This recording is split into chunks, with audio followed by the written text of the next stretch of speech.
कोरपणा येथील बसस्टँड चौकात मुख्य मार्गावर सामाजिक कार्यकर्ता भूषण मधुकरराव फुसे यांच्या जनसंपर्क कार्यालयाचे उद्घाटन बेरोजगार युवकांच्या हस्ते नुकतेच करण्यात आलं। जनसंपर्क कार्यालय उद्घाटन प्रसंगी तृतीय पंथीयांना सुद्धा आमंत्रित करण्यात आलं होतं। या प्रसंगी तृतीय पंथीयांना मानसन्मान देत फुसे यांनी त्यांचा आशीर्वाद घेतला। यावेळी बेरोजगार युवकांची वरात काढण्यात आली। वरातीमध्ये वक्त बदल गया है, अब बेटियां नहीं लड़के माँ बाप पर बोझ है असं हातात स्लोगन बोर्ड घेऊन स्थानिक बेरोजगारांनी नारे दिले। बेरोजगारांची वरात भूषण फुसे यांच्या नेतृत्वात तहसील कार्यालयावर धडकली। कुशल असो वा अकुशल यानंतर स्थानिक बेरोजगारांना रोजगार उपलब्ध करून न दिल्यास उद्योगासोबतच स्थानिक लोकप्रतिनिधींची हायगई केली जाणार नाही असा इशारा देत या आशयाचे निवेदन फुसे यांनी तहसीलदारांना दिले।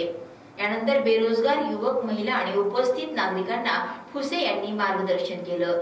रोजगाराविषयी भूषण फुसे यांनी सिमेंट उद्योगांसोबतच बेरोजगार युवकांच्या नावावर राजकारण करणाऱ्या आजी माजी लोकप्रतिनिधींचा समाचार घेतला। आजी माजी लोकप्रतिनिधींनी वेळी स्थानिकांना स्थानिक पातळीवर रोजगार देण्याचा प्रश्न विधानसभेत उचलून धरला असता तर येथील युवकांना रोजगारापासून वंचित राहावं लागलं नसतं आणि रोजगारासाठी इकडे तिकडे भटकावं देखील लागलं नसतं असं म्हटलं। यावेळी हजारोंच्या संख्येत जनसमुदाय उपस्थित होता। बेरोजगारांचे प्रश्न निकाली काढले नाहीत तर यापुढे तीव्र आंदोलन करण्याचा इशारा भूषण फुसे लाईव्ह चंद्रपूरच्या माध्यमातून दिला आहे।